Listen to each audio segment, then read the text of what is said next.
राहुल गांधी ने सदन में चर्चा की मांग की। हिंदुस्तान के जो स्टूडेंट्स हैं उनको हम जॉइंट मैसेज देना चाहते थे। हाँ दें, आप सुनिए जॉइंट मैसेज देना चाहते थे ऑपोजिशन और सरकार के साइड से कि इस मुद्दे को हम जरूरी मानते हैं और इसीलिए हमने सोचा था कि आज स्टूडेंट्स की रिस्पेक्ट करने के लिए हम नीट पर डिस्कशन करें। ठीक है, आप डेडिकेटेड डिस्कशन। अब बात यह है कि दो फोर्सेस हैं, एक तरफ नहीं माने और यूनानिमस था कि आज हमें नीट का जो इशू है उस पर डिस्कशन चाहिए। हिंदुस्तान के स्टूडेंट्स से मैं कहना चाहता हूं ये आपका इशू है और हम सबको लगता है, इंडिया गठबंधन को लगता है कि आज सबसे जरूरी बात आपकी है क्योंकि आप हिंदुस्तान के भविष्य हो।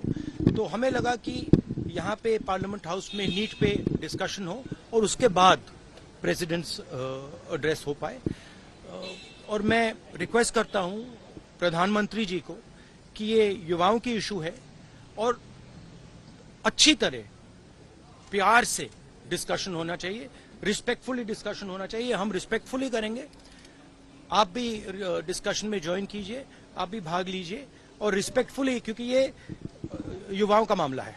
तो हम चाहते हैं युवाओं को मैसेज मिले, घबराए हुए हैं, उनको ये नहीं मालूम कि क्या होने वाला है नीट में। तो पार्लियामेंट से मैसेज जाना चाहिए, उनको भरोसा मिलना चाहिए कि हिंदुस्तान की सरकार और हिंदुस्तान का ऑपोजिशन एक साथ मिलकर स्टूडेंट्स की बात कर रहा है। तो ये आपको बताना चाह रहा हूं। सर, परीक्षा स्थगित करने के थैंक यू जी। राहुल गांधी की इस बात का बीजेपी ने जवाब दिया है। सर के पास कोई इशू नहीं है कंस्ट्रक्टिव। आज तक अपोजिशन कभी कंस्ट्रक्टिव अप्रोच नहीं किया जीवन में। वो केवल सदन को गिरवी रखना चाहता है। देखिए ना, वो सौगतदा है, खाली झूठे बोलेंगे। सीबीआई की इंक्वायरी ऑर्डर हो गई। सीबीआई पूरे देश में जबरदस्त छापे मार रही है, अपराधियों को पकड़ रही है। सरकार ने एक सख्त कानून बनाया है। सुप्रीम कोर्ट के सामने पूरा मामला उनके मॉनिटरिंग में चल रहा है। क्यों नेशनल एलिजिबिलिटी टेस्ट को रद्द किया गया? क्योंकि उसमें कुछ डार्क वेब की शिकायत आई थी। तो ये तो छात्रों के हित में किया गया ना। नरेंद्र मोदी सरकार का कमिटमेंट है कि ये पेपर लीक करने वाले, चोरी करवाने वाले, रटवा कर पास करवाने वाले और लाखों कमाने वालों की कमर तोड़ी जाएगी। जो कर्मचारी के कारण आज लाखों युवाओं की जो सालों की जो परिश्रम है वो व्यर्थ होगी, उन पे कोई कार्रवाई नहीं। उस शिक्षा मंत्री पर जो पिछले 3 वर्ष से कुंभकर्ण की नींद सो रहे हैं और आज भी शिक्षा मंत्री हो रहे हैं। कोई ऐसा इंक्वायरी नहीं हो रहा उन लोगों पर जो एग्जामिनेशन सेंटर्स पर जिन्होंने ये पूरा घोटाला किया, ग्रेस मार्क्स का घोटाला किया, टाइम का घोटाला किया, पेपर लीक का घोटाला किया। तो इसी मुद्दे को लेकर आज हम सदन के अंदर हम देश के छात्रों के होते हुए आज हम उठाने वाले हैं। आपने किस तरह से उन लोगों ने वहाँ पे उनका आचरण किस तरह का था और अध्यक्ष महोदय जी ने भी उनको काफी फटकार लगाई कि आप लोग, जैसा लगता है जैसे सड़क और सदन का जो विद्रोह होता है उसमें कुछ फर्क होता है, लेकिन लगता है वो किसी की बात सुनने को तैयार ही नहीं है एकदम। हम लोग भी क्योंकि पहली बार आए तो हम भी घबरा गए कि ऐसा क्या हो गया, इतना ज्यादा चिल्लाना चीखना। ऐसा लगा कि वो वहाँ बीच में आके जो है वेल क्या कहते हैं उसे, उधर आके जो है वो ऐसा लगा अटैक करने वाले हैं। तो हम तो बिल्कुल, हमारा तो पहली टाइम है, पर ये देख के काफी बुरा लगा कि उन्होंने किसी को भी बात नहीं करने दी और जिस पर राष्ट्रपति जी के भाषण पर जो है वो चर्चा करनी थी उसको तो भूलकर वो अपनी ही जो है वहां पे मनमानी कर रहे थे।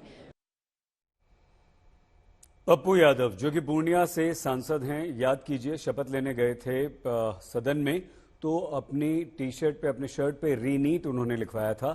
क्या कहते हैं सुनिए।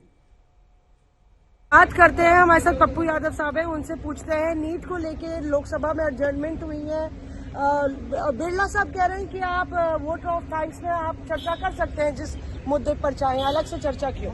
नहीं, ये गलत परंपरा है। इतना बड़ा जो विषय है, जो देश के करोड़ों युवाओं के जीवन से जुड़ा हुआ भारत निर्माण से जुड़ा हुआ है। आप राष्ट्र निर्माण, भारत निर्माण की बात करते हैं, आप एजुकेशन और युवाओं के रोजगार की बात करते हैं और उस पर आप गंभीर ही नहीं है। तो इंडिया गठबंधन के सारे घटक ने आपसे सकारात्मक चर्चा चाहे, रचनात्मक चर्चा, कोई विवाद नहीं, किसी पर आरोप प्रत्यारोप नहीं कि नीट्स का सॉल्यूशन क्या होगा, दोनों पक्ष मिल करके इसका निर्णय करें। तो आप उस निर्णय के लिए भी तैयार नहीं है। आप नीट्स को, एग्जामिनेशन को कैंसिल नहीं कर रहे हैं, आप डायरेक्टर पर केस नहीं कर रहे हैं, गिरफ्तारी नहीं कर रहे हैं और सीबीआई का आप गलत इस्तेमाल कर रहे हैं। तो बिल्कुल अपराध शाखा जब जांच कर रही थी तो सीबीआई क्यों? तो ये इतने गंभीर मुद्दों को, देश के युवाओं का सम्मान न हो, उसकी वो सुसाइड कर रहा है, वो छत से कूद करके सारे बच्चे सुसाइड कर रहे हैं, उसके बाद बच्चों की भविष्य की गहरी चिंता ना हो।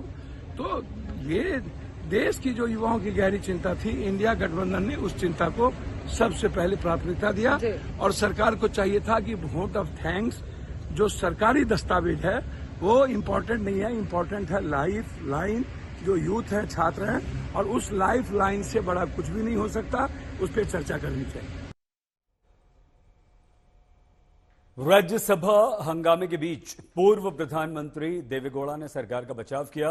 देवेगौड़ा बोले, सरकार एक्शन ले रही है, नीट मामलों की जांच चल रही है।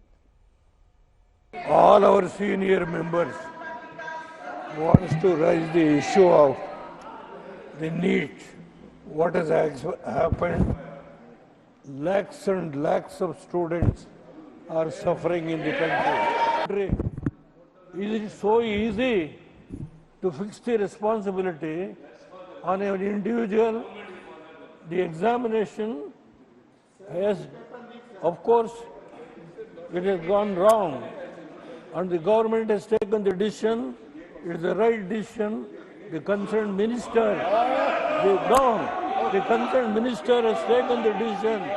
Till the inquiry is completed, you can't.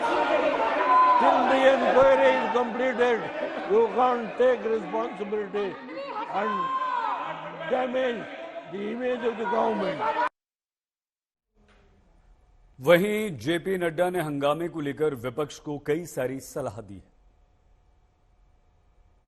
मैं सोचता था कि मेरी शुरुआत कोई अच्छे प्लेजेंट्रीज के साथ शुरू होगी और मैं प्रजातांत्रिक मूल्यों के साथ चल रही विषयों के बारे में प्रजातांत्रिक तरीके से चर्चा करेंगे। लेकिन मुझे दुख के साथ बताना पड़ता है कि यह जो एल्डर हाउस है, ये जो काउंसिल ऑफ स्टेट्स का हाउस है, यहां पर जिस तरीके से डेमोक्रेटिक नॉर्म्स को ताक पर रखकर ये हाउस को हॉस्टेज बनाने का प्रयास हो रहा है।